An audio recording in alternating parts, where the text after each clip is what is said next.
આ તરફ ગીર સોમનાથના સુત્રાપાડામાં ધોધમાર વરસાદથી ખેડૂતોને ભારે નુકસાન.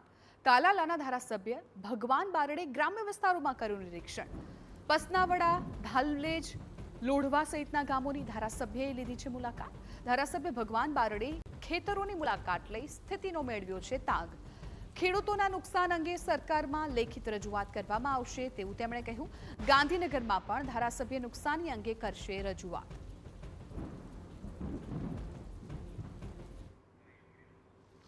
ખેડૂતોને અત્યારે નુકસાન થઈ રહ્યું છે અને એની જાત તપાસ કરવા માટે હું સવારથી અત્યારે મારા વિસ્તારના ગામડાઓમાં કોસ્ટલ બેલ્ટમાં સુત્રાપાડા તાલુકામાં નીકળ્યો છું.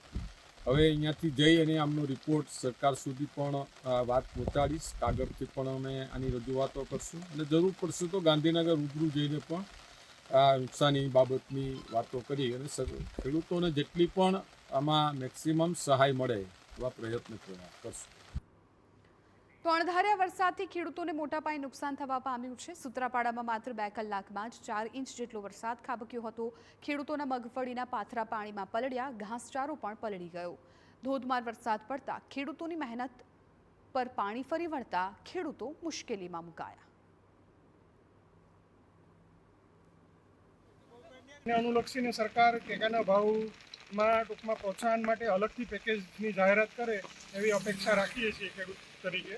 અને ઓપન માર્કેટની અંદર પણ પોષણક્ષમ ભાવ મળી રહે એના માટે સરકારશ્રીને અનુરોધ છે કે એને અનુરૂપ પગલાઓ લે.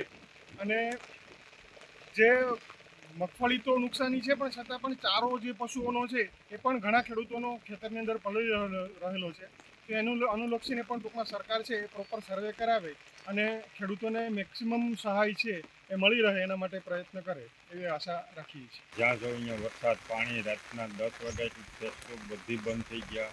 આપના મોઢામાં આથું નાખવાના રહ્યા. આમાં શું કરવું, શું રહેવા દઉં, તારો પૂરો ભરવો કે માંડી વહેણ થવું કે માંડી વહેણ થવું કે માણસને હાથવામાં લાઇટના ધાંધિયા અને ક્યાં કેવી વ્યવસ્થા કરવી, ક્યાં સારો નાખવો, ખેતરમાંથી બારો કાઢવો કે ઉકળામાં નાખવો કે ઢોરને નિરણ કરવી કે અમે ક્યાં વ્યવસ્થા કરવી, જો તો આ માંડવીને પાલા જેવા બગડે.